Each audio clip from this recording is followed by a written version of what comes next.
Cuando un delincuente sexual asesinó a su hija de 7 años, esta madre decidió tomar el asunto en sus propias manos de una manera que nadie podría haber anticipado. Marianne Wagmeyer pasó a la historia como la madre vengadora cuando enfrentó al asesino de su hija en la corte y se encargó de asegurarse de que él pagara por su crimen. Hoy, quiero contarte sobre el impactante asesinato que cambió su vida para siempre y lo que realmente sucedió dentro de la sala del tribunal y después. Hagámoslo. Imagina que alguien asesinó a tu hijo y luego mintió sobre ello en la corte pública. Sería suficiente para hacer que tu sangre hierva, ¿verdad? Bueno, aquí tenemos la historia de Marianne Wagmeyer, una madre alemana de 30 años que abatió al asesino de su hija. Y no es como si lo hubiera seguido a un callejón y lo hubiera matado en secreto. Marianne metió un arma de contrabando en la sala del tribunal y le disparó. Ella se convirtió en una sensación de la noche a la mañana en la Alemania de los años 80. Ella era como el muro de Berlín de la justicia justiciera. La mitad del país pensaba que estaba justificado. La otra mitad pensaba que era una asesina a sangre fría. Entonces, ¿qué impulsó a Marianne a tomar la ley en sus propias manos? ¿Estaba el sistema de justicia a punto de fallarle o simplemente quería venganza? Aquellos que conocían a Anna Wagmeyer, de 7 años, la describían como una niña feliz e independiente. Ella era lista para su edad y su madre Marianne a menudo la trataba como a un pequeño adulto. Su padre, Christian, era dueño de un bar en Lübeck, Alemania, donde su madre servía bebidas.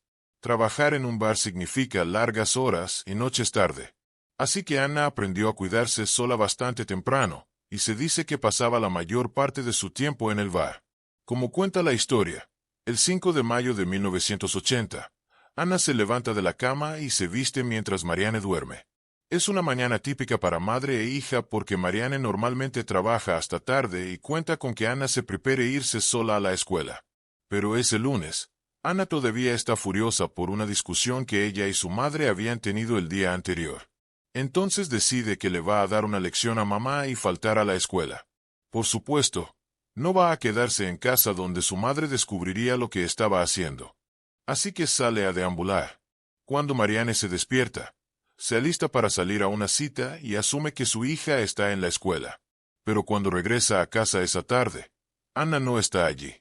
La pequeña nunca vuelve a ser vista con vida. Al día siguiente, un oficial de policía entrega unas noticias graves. Tienen a un hombre bajo custodia que admite haber estrangulado a Anna hasta la muerte. Su nombre es Klaus Grabowski, un delincuente sexual de 35 años que vive cerca. Ahora, Anna conocía a Klaus porque, ya sabes, eran vecinos y también sabía que él tenía gatos. ¿Qué niña pequeña dejaría pasar la oportunidad de jugar con gatos? Klaus mantuvo a Anna como rehén, la agredió sexualmente y luego la estranguló con las medias de su prometida. Después metió el cuerpo de Anna en una caja de cartón e intentó enterrarlo cerca de un canal. Su prometida fue quien lo entregó. Ahora, esta no era la primera vez que Klaus hacía algo así.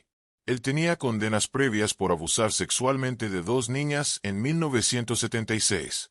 Se ofreció voluntariamente para ser castrado químicamente. Eso es cuando los médicos usan bloqueadores hormonales para detener el cuerpo de un hombre de producir testosterona y otras hormonas sexuales. Y básicamente en ese entonces, si te ofrecías voluntariamente a ser castrado, te dejaban salir antes. Bueno, en un giro extraño, la corte aprobó tratamientos hormonales para revertir la castración unos años más tarde. Klaus recuperó su libido. Cuando lo arrestaron, Klaus admitió haber matado a Anna, de 7 años, pero afirmó que tenía una buena razón. Dijo que nunca tocó a la niña. En cambio, afirmó que ella intentó seducirlo y extorsionarlo por dinero. Ella dijo que le diría a su madre que Klaus la había abusado si no le pagaba. Bueno, él temía volver a prisión, así que mató a Anna y enterró el cuerpo. No estoy muy seguro de cómo encaja esa lógica, pero la versión de Klaus sacudió a Marianne hasta lo más profundo. ¿Cómo se atrevía a acusar a su hija de chantaje? Anna nunca haría eso. Anna podía ser sabia para su edad, pero ¿era lo suficientemente lista como para inventar un plan de chantaje a los 7 años? No lo creo. Para Marianne, Klaus era una amenaza para la sociedad. Él era un depredador al que se le permitió restaurar su libido después de un pobre juicio en la corte. No se saldría con la suya otra vez, no esta vez. Marianne Wagmeyer tuvo una vida difícil. Ella nació en el noroeste de Alemania en 1950, en un momento en que se estaban trazando nuevas fronteras después de la Segunda Guerra Mundial. De hecho, Marianne pasó sus primeros años en un campo de refugiados después de que sus padres huyeron de lo que antes era Prusia Oriental. Creció en un hogar religioso estricto. Su padre era un oficial condecorado de las Waffen-SS. Esa es la rama de combate de la organización SS del partido nazi. Él también era un mal perdedor. Joseph Wagmeyer se negó a creer que Hitler estaba muerto. Por la noche, sentaba a Marianne en su regazo y le contaba cómo, cuando el Führer regresara, lo haría general. Él era tu típico hombre de autoridad. También era un gran bebedor con un puño violento. Había un bar a la vuelta de la esquina de la casa familiar. El padre de Marianne pasaba la mayor parte de su tiempo allí. Luego volvía a casa borracho y golpeaba a ella y a su madre. Eventualmente, sus padres se separaron y su madre se volvió a casar, pero este nuevo hombre tampoco era el más agradable. Marianne lo describió como un dictador. Era camionero de día y luchador profesional de noche. Y Marianne se negó a reconocerlo como su padrastro.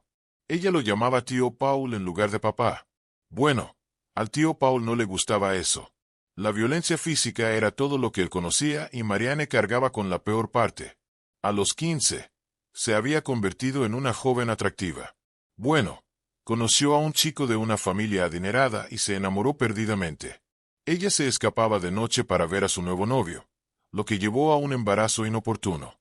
Bueno, su novio rico se fue cuando escuchó la noticia y su familia aparentemente se volvió contra ella.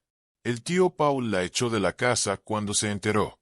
Marianne pasó esa noche durmiendo en un banco del parque. Su madre alquiló un apartamento secreto donde Marianne podía quedarse. Sus medias hermanas le pasaban comida a escondidas, pero el secreto no duró. Su padrastro lo descubrió y los golpes comenzaron a volar. Bueno, Marianne dio a luz 3 meses antes de su cumpleaños número 17. Eventualmente entregó al niño en adopción. Menos de 2 años después, se enamoró y volvió a quedar embarazada. Como antes, la relación simplemente no funcionó.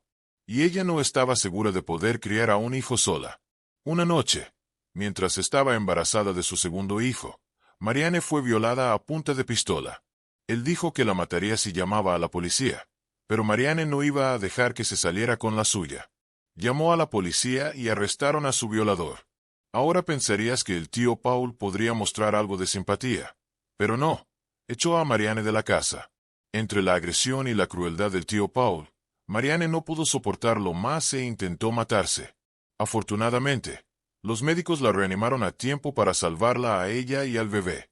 Ella dio a luz a su segundo hijo, pero permitió que los padres del padre lo adoptaran. Poco después de eso, el tío Paul murió y Marianne finalmente pudo regresar a casa. Consiguió un trabajo como camarera en un bar popular y rápidamente se convirtió en la favorita del público. Pero solo tenía ojos para el dueño, Christian, y los dos comenzaron una relación. A los 22, quedó embarazada de su bebé, pero las cosas eran diferentes esta vez. Marianne se sintió capaz de la tarea de criar a un bebé como madre soltera. Christian, él realmente no quería nada serio. 6 meses después, en noviembre de 1972, nació la bebé Anna. Para evitar otro embarazo, Marianne se ligó las trompas. Ella tenía a Anna. Eso era suficiente para ella. Pero la maternidad soltera no era fácil. Ella trabajaba largas horas en el bar y a menudo llevaba a la pequeña Anna con ella al trabajo. Se ha dicho que Marianne disfrutaba mantener la fiesta hasta bien entrada la noche, dejando a Anna dormida mientras ella aprovechaba al máximo sus 20. Marianne sabía que este no era el mejor ambiente para criar a una hija, e incluso había hablado sobre encontrar una familia de acogida para criar a Anna de una manera más tradicional. Pero a pesar de su infancia única, Anna era una niña feliz y amada. Ahora avancemos rápidamente al 6 de marzo de 1981, el tercer día del juicio de Klaus Grabowski por el asesinato de Anna. Marianne ha estado en la corte todos los días, escuchando al equipo de defensa de él afirmar que Klaus era víctima de un severo desequilibrio hormonal gracias a la terapia hormonal que recibió intentando revertir su castración, que la recibió después de abusar de 2 niñas pequeñas, pero está listo para contar su versión de la historia en el estrado hoy. pero nunca obtiene la oportunidad. Marianne entra a la sala del tribunal alrededor de las 10 de la mañana. Ella tiene una Beretta calibre .22 oculta bajo un gran abrigo. Sin previo aviso, saca su arma y le dispara a Klaus en la espalda 6 veces. Él muere instantáneamente en un charco de sangre. Marianne simplemente se queda allí. No se resiste. Permite que la policía la ponga bajo custodia. Después del tiroteo, Marianne dice: «Yo quería dispararle en la cara. Desafortunadamente, le di en la espalda. Con suerte está muerto». La historia se vuelve viral o, ya sabes, tan viral como una historia podía volverse en 1981. Pero algunas personas la llaman una heroína mientras que otras la llaman una asesina. Ella vendió los derechos de su historia de vida a una revista alemana llamada Stern. Aparentemente también consiguió un buen dinero por ello. Algunas fuentes dicen que Stern pagó 100.000 marcos por la historia. Otros dicen que fue hasta 250.000. Cualquiera que haya sido la cantidad, todo el dinero se destinó a cubrir sus costos legales. La historia también cambió la percepción pública de Marianne. Se enteraron de los vínculos de su padre con las SS. Se enteraron de los 2 hijos que entregó en adopción. A muchos no les gustaba el estilo de vida fiestero que aparentemente llevaba. Se enteraron de que intentó matarse mientras estaba embarazada de su segundo hijo. Leían sobre su relación con el tío Paul, su violación, el hecho de que estaba considerando dar a Anna a una familia de acogida. Así que los alemanes conservadores condenaron su estilo de vida. Las personas de mentalidad más liberal la vieron como la víctima. Ellos sintieron que ella estaba completamente en su derecho de matar a Klaus, pero no dependía de ellos. Los tribunales alemanes tenían un nuevo juicio en sus manos, el caso de la madre vengadora. Si sigues la letra de la ley, matar a alguien a sangre fría es asesinato. Pero, ¿y si tienes una razón realmente buena? Era un tema candente en el tribunal de la opinión pública.